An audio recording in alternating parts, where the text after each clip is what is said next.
So this is He102, and this is your textbook. It's a older edition now. I think there's a new edition out, but whatever, you get the one, whatever you want. It's not required, recommended, but not required. So if it's not required, I don't require textbooks because I'm not part of the textbook industrial complex, making people spend hundreds of dollars to buy a textbook. So instead, most of everything you need to do okay in this class is on the slides, on the quiz, on the homework, exams, and then everything. You'll be all right. If you want to do better than all right, then get the textbook. Sometimes my explanations are not the best, so you want to know more, get the textbook. Sometimes I'm difficult to understand, or I skip over a topic I think is like obvious to everybody, but you're thinking, no, it's not obvious to me. I need this explained more detail in another way. Get the textbook. And then finally, you don't even want to pay the used textbook fee for this book. Then you can be one of the people who rents it out of the library for the times when you need it. But otherwise, you don't need the textbook. Okay, you must be on Brightspace. Standard disclaimer, everything here is for educational purposes only. If you have a specific medical situation, then please go see your doctor first before you apply any of this. Because maybe I say something or show something that is applicable to most people, except your medical situation, where it's contraindicated, where you should not do that. How would you know? Go talk to a doctor. Two main breakouts of this lecture is health and behavioral change. So health, quick overview of the main points of this semester, and then since you're taking this is a personal health class, introduction to personal health, then some of you may be motivated to say, you know what, you're right. I'm gonna eat right and get fit and quit smoking or vaping or stop doing drugs, and I'm just gonna turn my life around tomorrow. Well, good luck with that, but I think you're being a little over ambitious, because this is all about behavior change. I go to a gym regularly, and I don't want to endorse any brand or corporation, but it's the one that charges $10 a month. So right there, you know which one I'm talking about. And I really like it there, except in the summers and January. Summer break, there's some special deal where high school students can join. So the gym is jam-packed with high school students, acting like high schoolers. So that's very annoying. January is extra crowded. Any guesses why? New Year's resolution. So yes, it's January, and I'm grumbling as I'm waiting online to use my favorite machines, because there's some new face there, and most of the time they're sitting on that machine and then texting like that, or watching a video or something. I'm just sitting there waiting for my turn. So that's very annoying. And that's the behavioral change issue. Because why is January so bad? Because the New Year's, they say, that's it, I'm gonna become a better person. And they're full of energy and motivation and vigor for about a month or a month and a half. And then February and March, the crowd starts to taper off. As one by one, they stop showing up. And then finally, my favorite machines open up again. So I don't want to, I don't hate them. I mean, they're trying to do something, so good for you, right? I'm happy for you. And also, I'm really appreciating how they're paying these monthly fees and then never showing up. So they're like subsidizing my lifestyle. But the fact is that unfortunately, what a shame it is that after all of that energy and enthusiasm, it just sort of disappears. What happened? And that's behavioral change. So we'll talk a little bit about that. Okay, so health. What is health? If I stopped you in the middle of the street, stuck a microphone in your face and say, can you define health for me? And you some of you will say, well, I know what it is, but I have trouble explaining it. Well, here it is. Here's the words. By the World Health Organization. Yes, that WHO, the one that's been in the news lately. For those of you who are following political news, that organization. They're doing as best as they can with the limits of reality that they have. So one of the earliest things they did was, okay, the name health is in our name. The word health is in our name. What is it? And then, surprise, surprise, they were able to come up with this definition, which is a miracle in itself. Because if you've ever seen the United Nations at work, seeing them agree on anything is like a miracle. It's like, oh my God, they actually agreed on something. So anyway, they came to the conclusion that health is a state of complete physical, mental, and social well-being, not merely the absence of disease or infirmity, which is a fancy way of saying no complaints. 10 fingers, 10 toes, 2 eyes, no pain, you're healthy. Or that was the old way to think about it. But now we're seeing that actually, no, there's more to it than just not having a complaint. For example, the not having a complaint. Does it mean you really are healthy? Well, ancient times, before they invented microscopes, there was no way to know the difference. But now that we have microscopes, we have blood tests, we have x-rays and MRIs, we can tell, we as in society can tell, if you are sick on the inside, even though you look great and feel great on the outside, and I mean chronic diseases, diabetes, hypertension, cholesterol, and cancer. The insidious part of these chronic diseases is that the first few stages of these diseases, the person feels fine. They feel like nothing is wrong. So they go about their life making these things worse while feeling fine on the inside. And if they ever did go to a doctor and the doctor says, you really should exercise more, you need to cut out, you need to eat less sugar, you need to stop smoking, and then because I'm trying to make you live longer. And then the patient replies, if I gave up all that, why would I want to live longer? And that's the problem. That is the problem. Because they feel fine, they think they're great, their friends and family are telling them they look great, and they're all having good times, family times, friend times, eating sugar, drinking alcohol, smoking, high salt, fatty foods. And so they think, well, I feel fine, you look fine, you know what, my doctor must be an idiot. And they continue doing whatever they want to do. But that's the first half of their life. And then in the second half of their life, they start to feel the problems now. Now their kidneys are shutting down. The liver is failing. The lungs are getting metastases. And they finally go to the doctor or go back to the doctor, and the doctor tells them these ominous words, I wish you had come to see me about this sooner, because it's now too late. Too late. Can't you just give me a pill or send me to surgery? It's not that easy. Prevention is always easier than cure.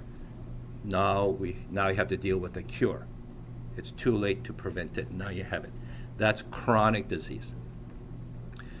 So that's why behavioral change is so hard, because you feel so good eating cake, drinking alcohol, smoking, eating salty foods, high comfort foods, like that. Okay. So that's the physical. Mental, that's something that the general public is now well aware of. It wasn't that long ago, like in my childhood, mental health was something nobody talked about. Everybody was afraid of mentioning it because they were afraid they were going to be ostracized or fired, isolated, or made fun of. So for those times, health was only lack of physical complaint. But nowadays, people are more aware, generally aware of mental health issues. Even corporations have mental health officers. I work on the ambulance for over 10 years, and we have mental health officers because, the crap these eyes have seen. So that's the society is now, there's still a long way to go, but society is working its way towards it. And and like a new twist now, social media, even politicians are becoming aware that social media causes depression and anxiety. And just because you have a high sub count, you have a lot of followers, doesn't mean you're well adjusted. In fact, the reverse may be true, that these people may be suffering from anxiety, like trying to keep up with the algorithm. Something new-ish comparatively is social well-being now.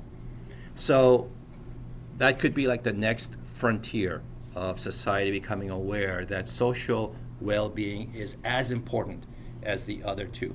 Because if you live in a toxic relationship, romantic relationship, or a toxic working environment, or toxic family environment, no wonder then that you could be increasing your risk of mental diseases, anxiety, depression, high stress. But then the flip side is if you are in a supportive, healthy social setting, then it helps protect you against weaknesses with physical or mental issues. So I like to think of these three as like three legs of a chair, a stool, and to have a well-balanced life, you need all three. If you are severely weak in one, then the chair is going to topple over and life will fall out of balance. Instead, and then the flip side is to be strong and healthy in two of them can help support like the weakness of the third. So the three work together. Okay, and here is a recap of what I just said. Oh, and so this brings me to another thing about my teaching style. One of the first things you may have noticed by now, or you're thinking by now, is, wow, your slides are really boring. And this time it's not on purpose, but it's just, hey, I gotta be me. This is the way I am. Take it or leave it. Take me as I am. When I'm a student, what I notice is that other people go overboard with the graphics and the animations on their slides, and I find it just frankly distracting. And sometimes the backgrounds are just so loud that I have a hard time reading the text. So just sharp contrast text, as large of a font as I can make it, and still keep everything visually neat, and that's good enough for me. So every once in a while somebody says, you should add animation, you should add pictures. Well, I do add pictures from time to time when I'm motivated, but otherwise I don't really have a reason to make it fancier. So another thing about when I'm a student, because I still take classes these days, is once in a while an instructor will come in, put a giant wall of text, like paragraphs, and then turn his back to the audience and just read it to the class. And that gets me upset, because I'm paying you to teach this to me, and I drag my ass to class just so you can read this to me like I'm in third grade. I could have read this at home and stayed at home. So I'm not going to do that to you. You can read this at home. For you at home, you can hit the pause button and read this and then hit play. So you can do that. I'm not going to explain this to you because each one of these lines is self-explanatory. And I will go into detail for each of them later in this semester. You've heard me say the word chronic, and chronic this time in medicine means happening over a long period of time, versus acute. Acute in medicine means having a short amount of time. What's the difference? Where's the cutoff? It depends on the department. The cutoff when the disease goes from acute to chronic differs, whether it's the psychology department or the surgery department or gastroenterology. Everybody has a different cutoff of the two categories. But it's the difference between, everybody agrees if your complaint is like a few days old, it's acute. If you've been having it for a year, it's definitely chronic. Life expectancy is the average age of the population. I mean the population will reach. Like the chances, if somebody is born today, there's a 50% chance that they will become older than this age, and a 50% chance that they will die before this age. That's life expectancy.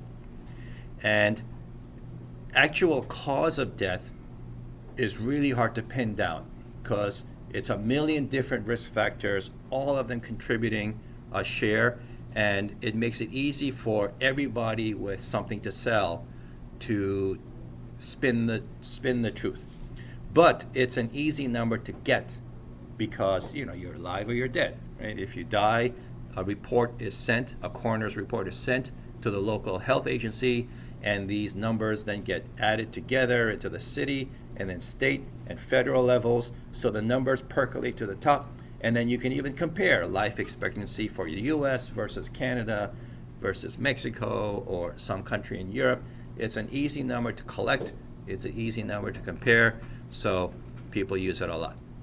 So this link, I checked yesterday, it's currently this. The US life expectancy in 2021 is 77 years. Why 2021? What about 22 or 24, 2024?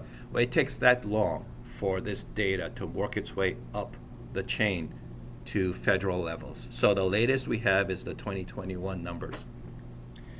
It's down from 78. In fact, in 2020, it dropped to 76. So from 78 to 76, and now it's slowly working its way back up. What do you think caused that dip? COVID, yeah. So yes, COVID is real. It's not a hoax. It was deadly. And if it wasn't for social distancing, mask mandates, vaccine mandates, then this dip would have been even worse. So it's the worldwide response to COVID could have been better because the WHO and the CDC is corrupt, is inefficient, is a cesspool of nepotism. But on top of that, despite all that, they did the best they could, and they ended up saving a lot of lives for what they could do. And not only with COVID, but with vaccine programs, with nutrition programs, clean water programs, dealing with the bird flu that's causing the price of eggs to go crazy. It's not the best, the response is not the best capable, available, possible, but in reality, pragmatically, it's what we can do with what we got. Not to mention all the resistance we get, we as in like society. Okay. A model is a way, the word model is a way to take a infinitely complex issue and decide which details to not include, which details to cut out, which details to include in order to make it possible to understand. So what about like a fashion model? Yeah, fashion model. So what the fashion model does is he or she wears the clothing, and it allows you to imagine what it would look like if you wore it. So never mind that you don't look anything like that model, but still, that's like a detail they kind of left out. But you kind of take that into account, and then you can compare now potential appearance and price and all that. The plastic models, like what about an airplane or car plastic models? Did anybody make one when they were younger? What did you make? Airplane, plastic, so it didn't fly. Okay, anybody else? Just one? Because I grew up making all kinds of models, and I'm sad that that pastime is dying because it just cannot compete with computer games. So generations are just saying, why would I want to do that? Inhale all of that toxic cement when I can just play my favorite games. Yes, that has nothing to do with health. I'm just curious. With every generation, I wonder. So again, it's a way to cut out a lot of detail, unnecessary detail, to leave what's left to be accessible realistic, pragmatic. Realistic with plastic toy models is that it's affordable for children or their parents. Right? So what about here, health models? So we take this infinitely complex thing about life and death and health, and then decide which details to leave out, which details to include in, and then we try to use it as a way to like decide what to do, to study the issue, plan therapies, set up budgets, all of that based upon the models we use. But that means then that depending on the quality of the model, it either is accurate or not. It may be a good model or a bad model, but that's a continuing process. So, for example, so there's a continuing reiterating process. For example, here, in the old days, pre-20th century, so a long time ago, there was the medical model, which is, hey, how can I help you? Oh, hi doc, I'm just here for a checkup. A checkup, what's that? You know, if you check me up. Okay, does anything hurt? No? Anything missing? No? You're good, get out of here. So that's the pre-20th century medical model. No complaints? You're healthy. But since then, we've come up with the World WHO definition of health, that there could be diseases that you can't see. There could be diseases of the mind, and there's diseases of society. So we have something else. Now, if you go really, really ancient, then people were sick not because they had a disease, but because they made the gods angry. And let's not think less of the ancient peoples. They were very, very smart people making the best decision with the information available at the time.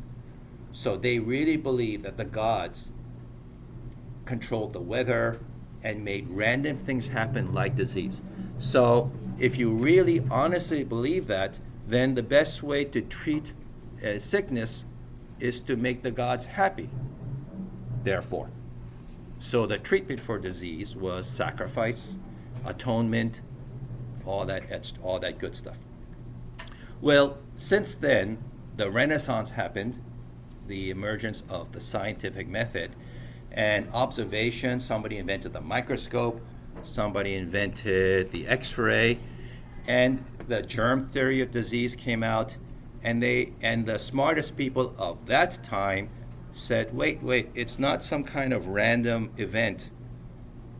It's like, it seems to be this complex. Can we close the door? Close the door, thanks. So this is the Department of Health, Physical Education, and Dance. And later in the semester, we're going to get some throbbing beats coming down the hallway. So it's just, that's our department. So some very, very smart people say, wait a minute, instead of these random events coming from the heavens, it seems like medicine and disease and illness is like this incredibly complex interweb of cause and effect. Kind of like an ecosystem where little animals are eaten by bigger animals, but now let's take it to the microscopic level with the germ theory of disease. So ecosystem or ecological, and humans spreading disease to other humans. So if we can, and also at the time, the civilization's ability to organize, to maintain documentation, speed of communication kept increasing exponentially. So instead of waiting for something bad to happen, instead of letting the locals deal with it and have like a plague sweep across the country, what if we now have the technology to gather the information together into central areas, and then people in charge really had up-to-date information, data, and that's public health. So the ecological model or the public health model where the scientific method, evidence-based method really took hold. Today we're in the disease prevention model because disease, it's always easier. I just explained that. Now we're in the prevention model where prevention is easier, quicker, simpler, less painful, less expensive than the cure. Which makes sense, right? Which is more expensive, to install railings on the stairs or to wait until somebody falls off, break their leg, and then send them to the emergency room? So as expensive as railings are, I have no idea. I haven't been in IKEA in decades. But as expensive as they might be, is nowhere near as expensive as a trip to the emergency room. Which is more expensive, to wear your seatbelt or to not, and then get into a car accident and then take a ride to the emergency room? So prevention is always better. Which is more expensive, to eat right, stay fit, or to let obesity lead to hypertension, lead to heart disease, and then it ravages the body? So once in a while, I worked on the ambulance a long time ago, and then, middle of the night, 3 o'clock in the morning, we stopped at the only restaurant still open, like a fast food place, to get takeout. And then my partner says, you can supersize that for only $1 more. And I say, for every dollar I save supersizing that, I would have to spend an extra $10 on medical bills later. So prevention, right? Prevention is cheaper than cure. And that is our focus, because, medical costs are out of control. Every organization at every level of society is struggling to meet medical needs, to pay the medical bills. So to get the most bang for your buck, we need to focus on preventing people from getting sick in the first place. Dimensions of health.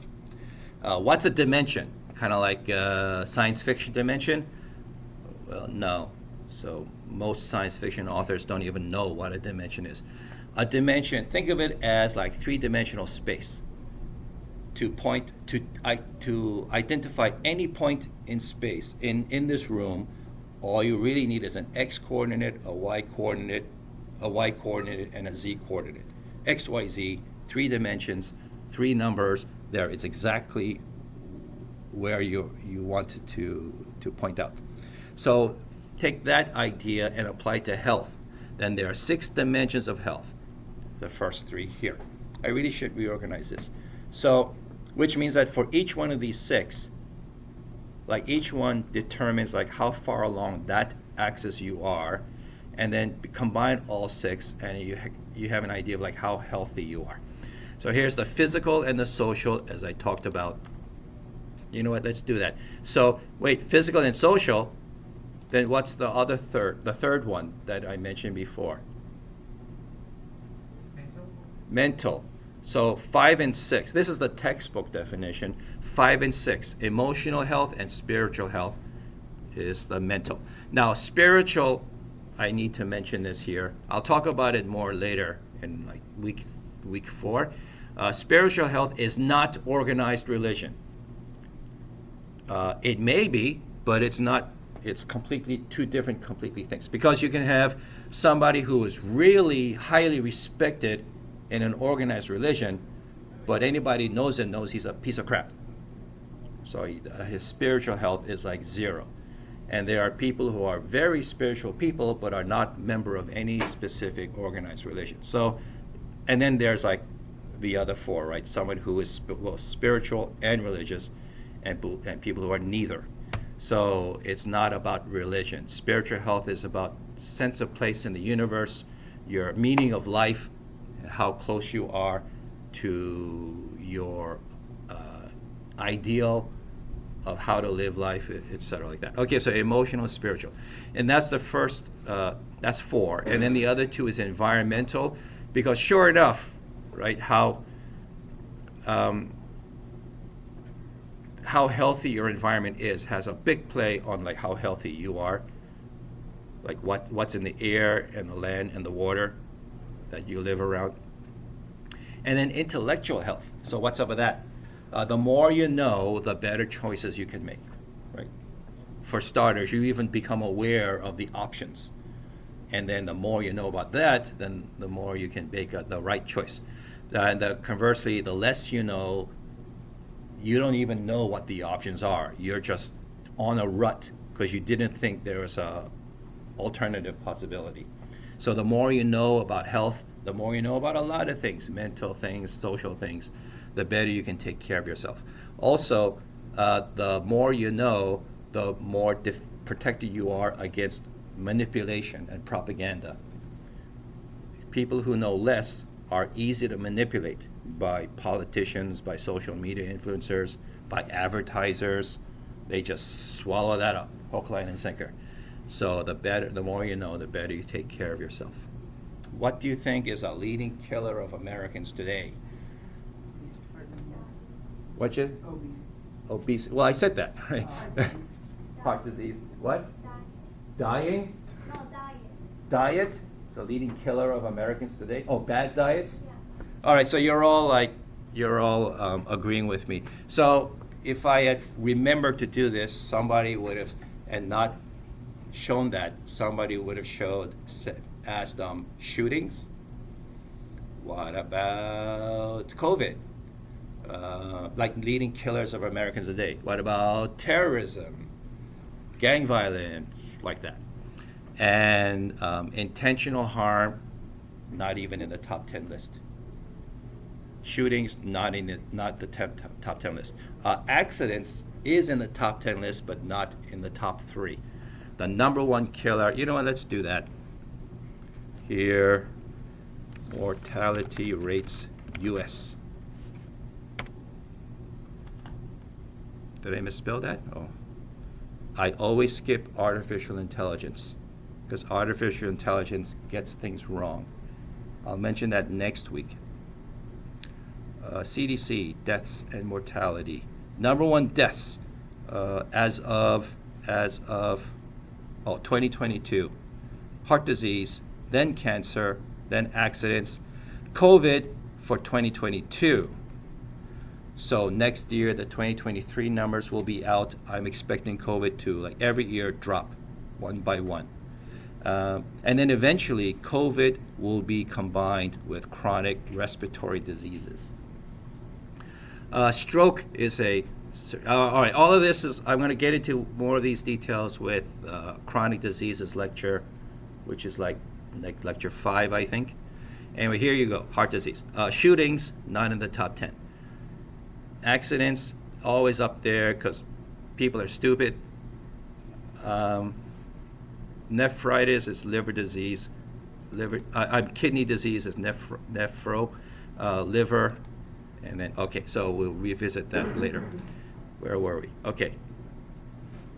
So yeah, chronic disease, leading killer of Americans today. And the most common cause of chronic diseases is what I consider the diseases of easy living, which is exercising too little, eating too much, and your chemical vices, nicotine or whatever else you want to put in your system.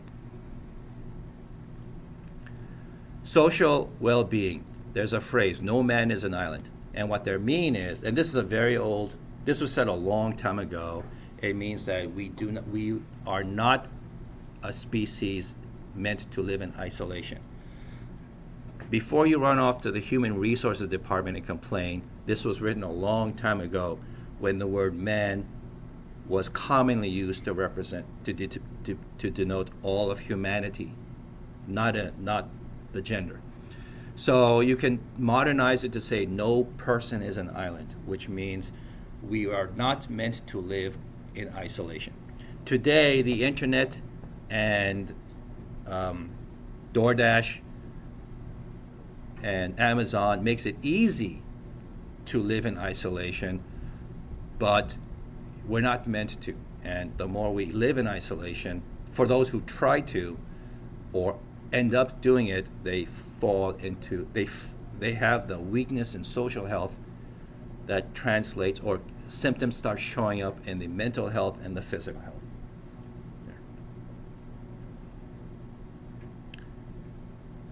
Just having, and again, the number of likes and subs you have, the number of followers you have, doesn't mean you're a well-adjusted person.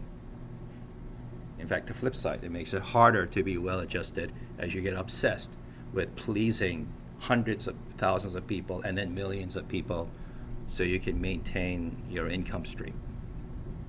So eating too much, exercising too little, and tobacco products. Maybe I should change this to chemical vices maybe sometime. Okay.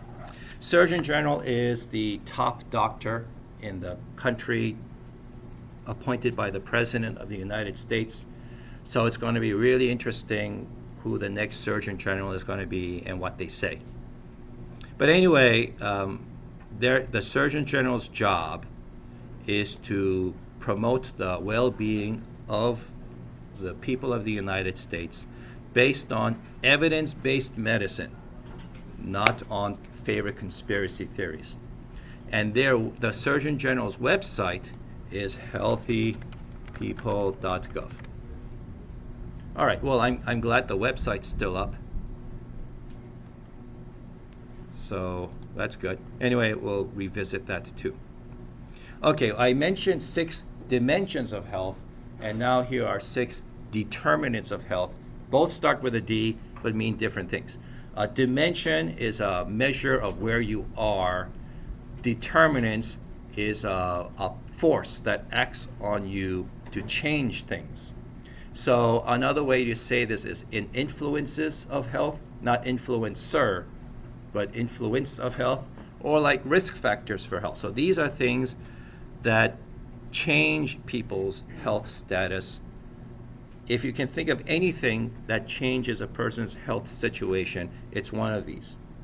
Biology and genetics, individual behavior, okay, so exercising, nutrition, and chemical vices. Social factors, who you hang out with, who you live with, who you work with. Health services. American hospitals, some American hospitals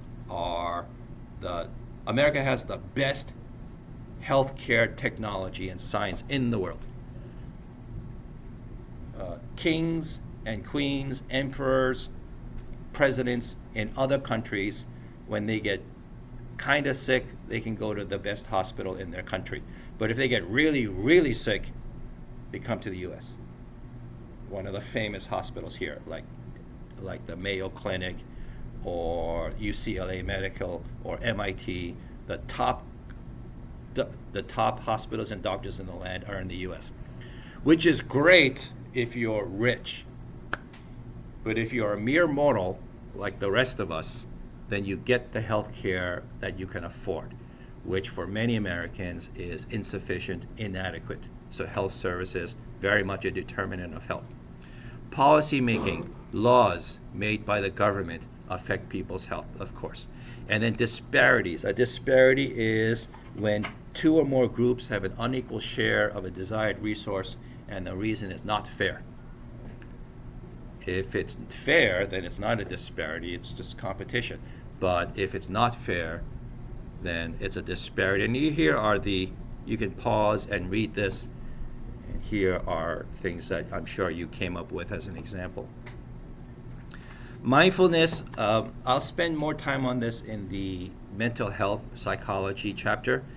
But mindfulness is like before you do what you're about to do, like especially if you respond to a craving, then ask yourself, why am I doing this?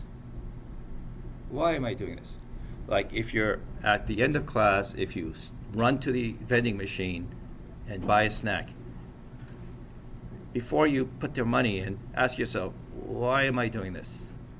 Is it because it's break time and I always buy a snack at break time? Do you have to buy a snack at break time? That's mindfulness. And I'm not saying that's going to fix you overnight. Of course, that's not possible. But it's like the first step in a long journey to become a better you. So habits took a lifetime to build up. It's going to take a lifetime to wear down or to change. But you have to start somewhere, and mindfulness is the start. When you finally get control over your cravings, then you will benefit from these. Pause here, read these, and use this as like a reward or motivation of what you can look forward to if you can take that thing about your life you didn't like about yourself and start working towards changing behavior change. Okay, so there are two models of behavior change. Again, model simplified. Now, these two are not how to change behavior. These two were developed by psychologists to explain what happens during. So these are like chapters in a behavioral change, not a how-to book, unfortunately. Health belief model has these steps, lots of SAT words. Perceived means you are aware of it. You see it happen. Because many of us go through life not even realizing we're doing something bad until somebody finally points it out to us. So perceived means we finally become aware of it. Perceived severity is you realize how bad it is. How many of you understand that texting and driving is wrong? Everybody should have their hand up, right? So you understand that it's bad, right? You can get into a car accident, and then that could cause death and disability.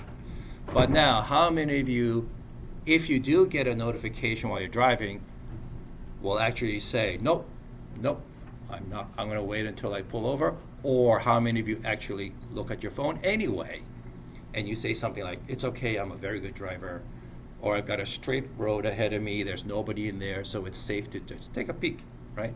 So if you succumb to that temptation, you failed the perceived susceptibility. Well, when you say, I'm a very good driver, or I'm only taking my eyes off a second, then you're failing the perceived susceptibility. One of my favorite pastimes is to watch car crash videos on YouTube. I'm not going to defend it, it's just something that I enjoy watching. And one of the things, there are some patterns that I see again and again and again, on top of like the usual stuff, is when an accident does happen, it happens in an instant, like a fraction of a second. Everything was perfectly ordinary, and then a fraction of a second later, everything went to hell. So you take your eyes off the road for just a second, and that's all it takes to make yourself a victim, a statistic. Perceived benefit versus cost. So the benefit of not responding to the notification while you're driving is that you don't get into an accident. The cost is now you have to suffer that craving to find out. Is it important? Is my family telling me there's an emergency? Or is my friend sending me a cat video? I don't know. And I'm just going to have to suffer not knowing until I finally pull over and get a chance. And some of us just can't resist it, can't handle it, and we just take a quick peek to see what's up. Cues to action is the trigger. So a trigger, you know what a trigger means, right? And with cues to action, this time is what can make you do the right thing versus the wrong thing. Kind of like eat this, not that. If anybody familiar with that website or the videos, say before you eat this, would you like to eat that instead, as a way to like substitute good behavior for bad behavior. And it's your first step. So mindfulness is your first step, and what you eventually want to do is disconnect that trigger or that switch from that behavior, like going to a light switch and then taking the wires and disconnecting it from the light and connecting it to something else. So if you're used to, you have a lifetime of every time you took a break, you bought something from the vending machine, that was your trigger, that was your behavior. And then your mindfulness says, do I really need to buy that, or is there anything else I could be doing? And then slowly build a new habit pattern, behavior change to do that other thing. What you've done is rewire that trigger. Because you can't stop somebody from like toggling that trigger, pushing your buttons. But you can stop people from making you respond with a certain behavior, certain activity. You're not a puppet. You're not a puppet. Your strings are not automatically have to be pulled by somebody, whether it's a advertisement or a politician or anybody else, and you're not a dog. How many have heard of Pavlov's dog? What is Pavlov's dog? Is that where like he shows rings the bell and the dog starts salivating, even though like a treat? And then Yep. they also like test it out by like ringing the bell and then the dog's still salivating even though the treat isn't there. Exactly, that's it. So Pavlov's famous for that, this operant conditioning, where he showed food to a dog salivates, and then rings a bell every time he does. And then one day he rang a bell, but he showed no food to the dog, and the dog salivated anyway. So I'm saying you're not a dog.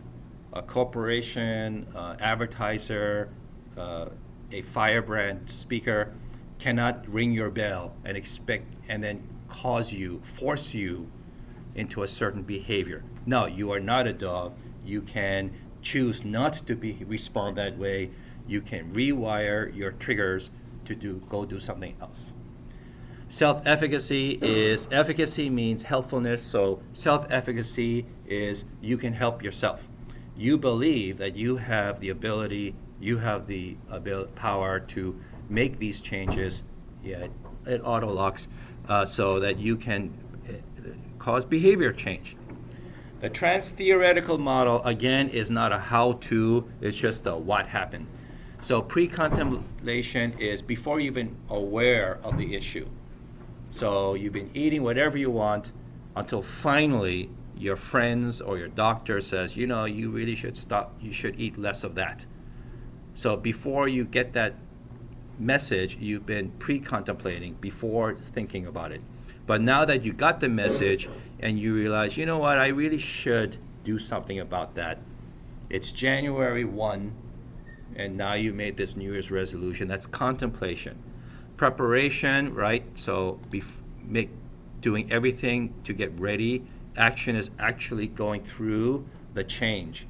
And as hard as tough it is, you power through it, you pull out all the strategies, all the tricks, and you start to change your behavior sustainably, consistently. Are you done now? Does the movie end? Roll credits? No, because just like those January resolution people, just because they came to the gym doesn't mean it's over. Because for most of them, February to March, they start to taper off, and then I never see them again. So that's called maintenance. Maintenance is, it's hard, but you have to keep going.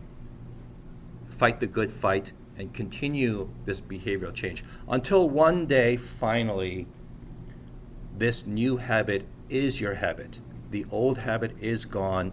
You don't feel the cravings, the temptation. It's no longer there.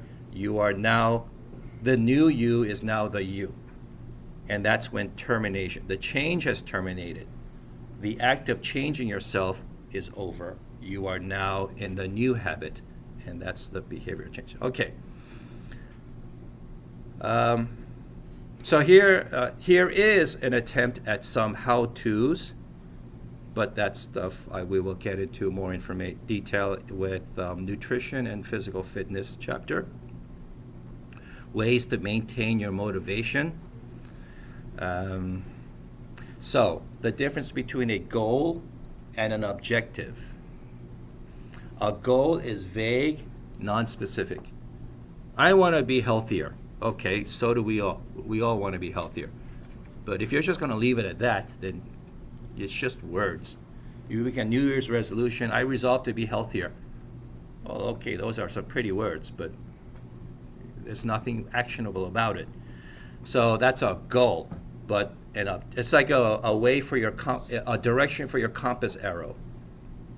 Great, but now to actually have something to work with, you have to make objectives, and to be an objective, it has to use the SMART method.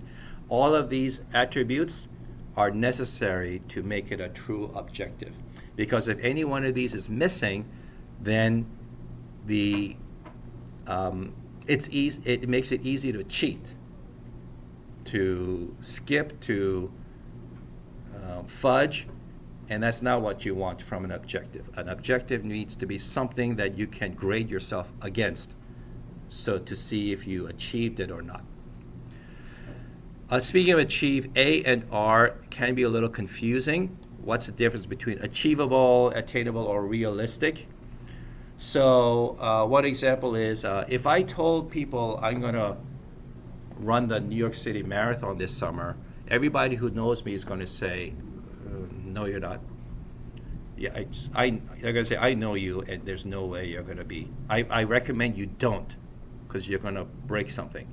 So maybe next year. How about next year, but not this year? So instead I say, what if I want to run 10 miles without stopping by the end of this year? Okay, that's achievable, sure. Is it realistic? Not really, because I have medical conditions that make it difficult, not impossible, but difficult. So I guess achievable is like what's possible, theoretically possible. What's realistic is like realistically. Come on, like look at all of your commitments, who's depending on you, how much time do you have.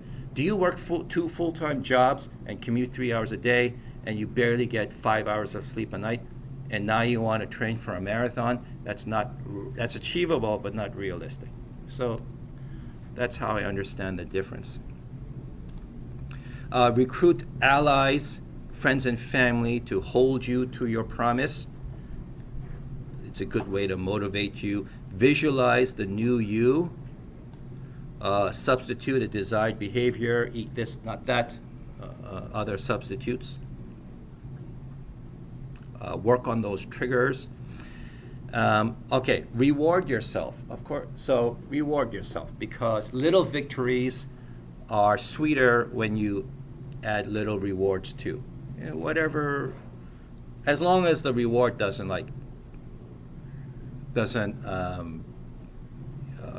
be contrary to your objective, right? So make little rewards. So the difference between extrinsic and intrinsic. Extrinsic are rewards to you that originated outside your body. So social approval, when you buy something nice for yourself, that's extrinsic because you used money. Somebody made it for you, do things outside. So those are extrinsic. Intrinsic are rewards from inside you. So sense of satisfaction, confidence, this achievement you got this achievement, you feel good about yourself. And these sound very wishy-washy, but they're pretty powerful if you allow it to be. If you take your cynical wall down and let these work on you, they can actually be pretty profound. Keeping a journal, not for everybody, but if you can, it'll help. Okay, and not this week, but next week I'm going to publish the first extra credit assignment, which is a behavioral change contract. You take all of this, everything in the previous slides, and think about it, and then after you finish the homework assignment 1, then you go take a crack at this behavioral change contract. I'll post it next week before our next lecture. I need to tell you about the public health model, even though this is not a public health class. When you watch a movie about diseases, like a zombie movie or a vampire virus movie, or just, a serious germ plague movie, the main character will go through all of these. And then they will succeed at the last minute, and then the crush finally falls in love with them, and then everybody becomes healthy, and they all lived happily ever after, end movie, roll credits. But what these movies never show is the last part, the hardest part, assure widespread adoption. Because that's just a fiction, that movie. In reality, this is the hardest part. After all, you saw it happen in real time during the COVID pandemic. The recommendations were, and these are solid, reasonable recommendations: social distancing, wearing a mask, vaccine mandate. But how well did the public adopt them? In fact, there were huge sections of the country who refused to do it. And so this is the hardest part. Recurring themes. I pretty much said, from in the future, these, in all my lectures, the last slide or two is like a recap of what I said. And then, because the more times you hear something, the more you remember it, the more it's driven home. Some of the main themes will be repeated again and again and again, and these are recurring themes. So the chronic disease is the real problem in our society here in Queens, New York. It's too easy to exercise too little and eat too much, which is why it's a problem. So you have to go contrary to social currents and try to exercise more and eat less carbohydrates mainly. Oh, and so now, if you can't wait until the nutrition lecture and the physical fitness lecture and you say, you know what, you're right, I'm going to Google for a healthy life tonight, and I'm going to implement it tonight. And I'm going to say, maybe not. I think maybe you shouldn't, because something tells me you're going to try to do too much too soon, and you will either break something and you'll probably fail eventually. Fail meaning you'll get frustrated and you give up. Instead, what you need to go after is whatever is sustainable. So find substitutes to get you started. Be mindful, find substitutes to get you started, and then start slow and grow slow, and that's the key to making something sustainable. And if you fail, it's okay. In health, failure is okay. Especially in fitness, failure is okay. It's just a setback, that's all. It's no reason to give up. In fact, failure is not only an option, it's even a great strategy, because part of a good diet plan, which I will talk about in a couple of weeks, is cheat days. Schedule in your cheat days. For example, the holidays. The holidays that's just passed started out as cheat week. It kind of ended up as cheat month. And so I gained a lot of weight this past month. But now, February 1, I'm back on the wagon.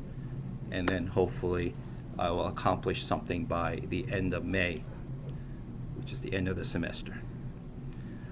I said this already. Addiction will cover again. And then disclaimer one more time. All right, I'm done with this lecture. Any questions on anything? Well then, great to see you guys. Double check your email address. I'll see you guys next week.